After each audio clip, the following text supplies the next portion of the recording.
Their stories about Geoff Drew are hauntingly the same.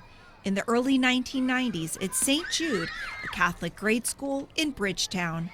Sometimes basically sliding his hand underneath my shirt, touching my skin, and rubbing my back. In 2005, at the former St. Rita Catholic Elementary School in Dayton. We wanted him to stop physically touching us. Basically, he was coming into class every day and interrupting class and massaging us and rubbing his face on our faces and sticking his hands in our ears and just massaging our shoulders.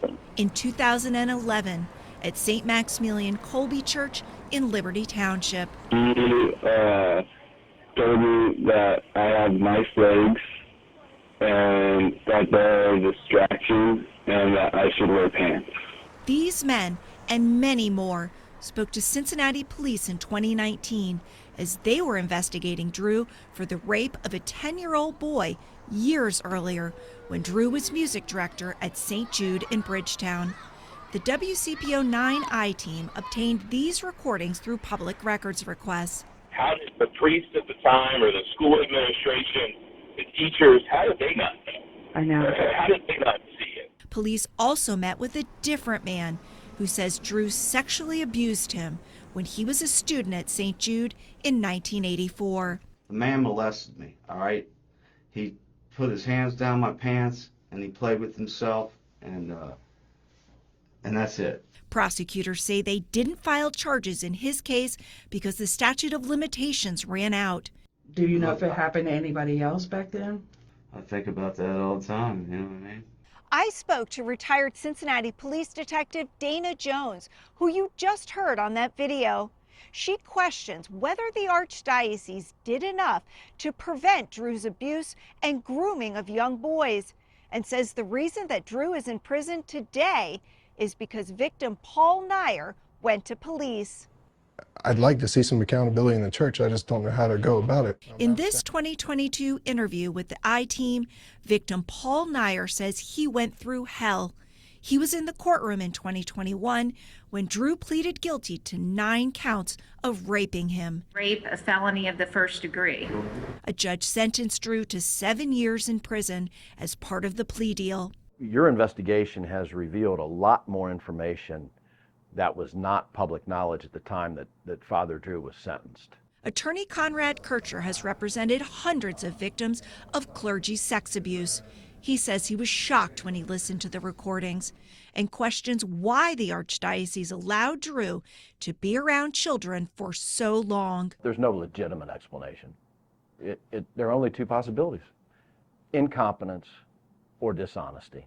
One parent says they met with then Auxiliary Bishop Joseph Binzer in 2011 after Drew said their 11-year-old son had nice legs while he was serving Mass as an altar boy at St. Maximilian Colby. He did tell me that I was not the first person who had come and complained, that he had multiple reports. We are not identifying the parent to protect the son's identity. And I asked him, I said, you know that this isn't a safe environment. Why hasn't he been removed? And he told me that the reason is because they do not have anybody to replace him. Drew stayed at St. Max until 2018, when the Archdiocese moved him to St. Ignatius of Loyola in Green Township, where he oversaw the largest Catholic elementary school in the state of Ohio. He said they were going to take care of it, and they didn't, and then they allowed him to go to another school with children, which made absolutely no sense to me. Binzer declined comment, directing me instead to the Archdiocese. He resigned his leadership role in 2020, but remains a priest here. I also asked for an interview with Dennis Schnurr, who has been Archbishop here since 2009. Instead, I got a statement which says in part, we cannot account for everything the previous administration of the Pastoral Center, including the late Archbishop Pilarczyk, knew or didn't know 25 years ago. Additionally, the availability or non-availability of a replacement priest would not have been a consideration. How strong is our faith if we don't have the courage to speak up for children. Rebecca Surendorf is co-founder of Ohioans for Child Protection.